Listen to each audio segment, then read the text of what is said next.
Hello everybody and Happy New Year.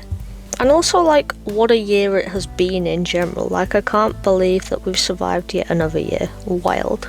So as it's the new year, what better a time to unbox my gorgeous new journal and give you a little tour. And this journal and the pens I've used for these spreads will be linked in the description if you also fancy this journal. Just FYI if you want to be matchy. A small disclaimer is that this video is mostly just a tour of the pages I've done already, because if you know me, I often forget to film stuff, and yeah, just another classic vid where I forgot to film major content. But nonetheless, I hope you enjoy anyway. Right off the bat, look at how beautiful this journal is. It has a leather-bound cover with this astrological engraved design, and it has over 300 pages. I'm just so in love with this journal, and I will definitely get a lot of use out of it this year.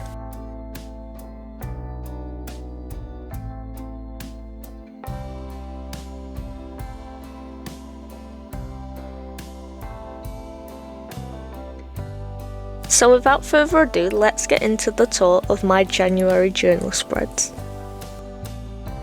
I'm really proud of how these pages turned out, and I'm interested to hear your thoughts too, so please don't forget to comment. Starting off, I wanted to do a very whimsical page filled with lots of stickers that I bought in the past.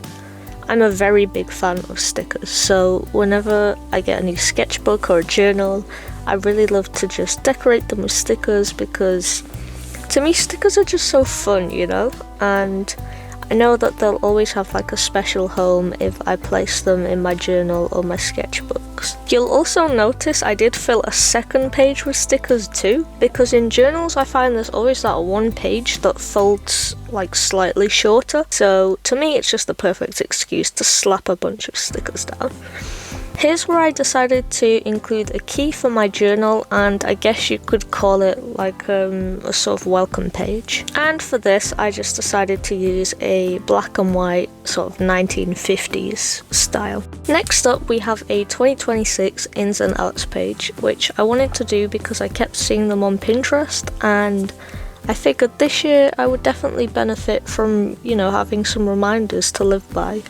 And I can just turn to them whenever I want and remind myself of the key values that I want to bring into this year. And then on the other side, I included my goals for this year and also some long-term goals as well. Here we have my 2026 bingo card, because I actually did this last year in one of my sketchbooks, as you can see here. And I actually managed to cross off quite a couple of my goals there. Yeah, I just wanted to continue this in my journal, as it was a really good way of setting goals and becoming more accountable for myself. And then I did also start including my trackers here, so I included my mood tracker just there, and a couple of other trackers, as you can see here, screen time trackers, my water tracker, because I don't seem to drink enough water. I think certainly a screen time tracker is really good, especially if, like me in the past year, you have done way too much doom scrolling or bed rotting.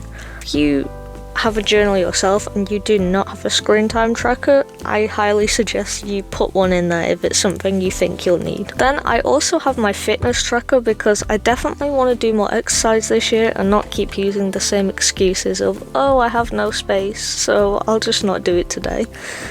2026 for me is definitely about change, so I will not be using the same excuses as last year. And then here I just did my period tracker, because I do have an app, but sometimes I forget to use it, so by setting time aside to journal every night, I hopefully won't forget to input all of my important stats. And I'll be honest, I'm also just very nerdy when it comes to journals. I just love tracking stuff down and having all this data to look at the end of the year. So yeah, let me know if you're also strangely obsessed with data.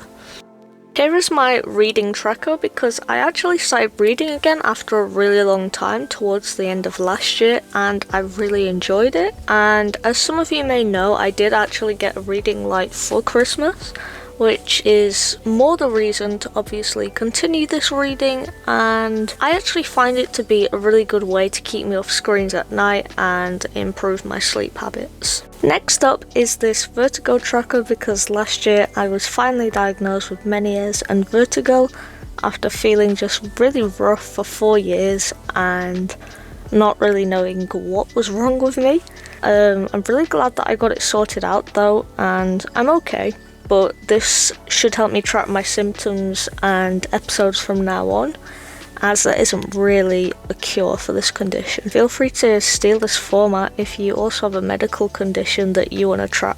This next spread was inspired by Piper's art, an artist that I follow, and I really love the idea of this Dutch door, and the colour scheme she used was just so cutesy. I've obviously not filled it in yet because this is top secret stuff after all, and really, to be honest, it's to be filled in when I get the ideas so I can keep a log of them and just have this flow of ideas so I don't get burnt out. And then on the other side, I also did a shop planner because hopefully I would like to open up my own shop this year, just a little small one with a couple of products, but sort of like, you know, get the ball moving with where I want to be in my art career.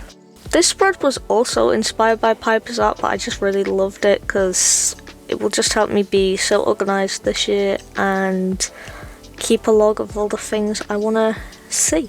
Next, I have my birthday spread and my daily affirmations page, which I have yet to fill out. Next, ignore this sketchy looking drawn tree. I just really love this quote because I thought it's so true, like my vibes for this year. And then I did also start the January design spread, and I was going for like a starry sort of theme. Oh, and you'll notice those little tabs there as well. I just thought they were so cute. I actually made them with card myself, and I just think it's been a really nice way to separate up the months.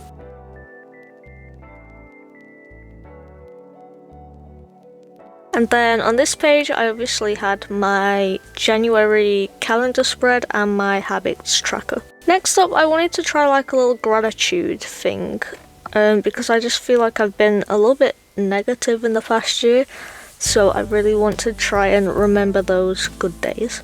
I then made a sleep tracker where I just colour in how many hours I slept, because I honestly feel like I haven't really been sleeping well enough this last year.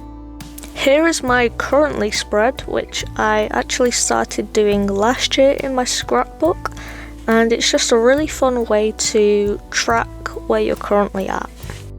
Here is my media consume page, where I want to track all the things that I'm currently interested in January, or even what I didn't like for that matter, and just document my days.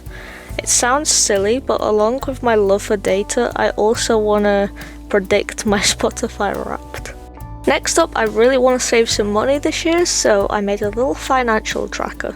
Adjacent to this page, I made a little wish list because I look at stuff that I'd like all year round, but for some reason, when it comes to my birthday and my parents ask me, hey, what do you want? My mind just goes blank. So hopefully this will help. And then for the rest of January, I have a couple of blank pages just to fill in like photographs and memories, or any other journal ideas that I see on Pinterest that I think, hey, I'd like to do that. So yeah, and then obviously the February spread, which I have yet to design. Sorry, I forgot I had little swatches there as well to tell me the colour code of the pens that I used for each section. That was the January journal tour. I hope you enjoyed it. Let me know if you have a journal already, if it's your first time journaling. Let me know what kind of spreads you've included in your own journal. We'll have another video for you in February for my February setup. Don't forget to tune into that, and hopefully I will have recorded the process of actually designing that. Enjoy one last flip through of the pages I did today. That's all from me. I hope you have a lovely rest of your day. Bye bye.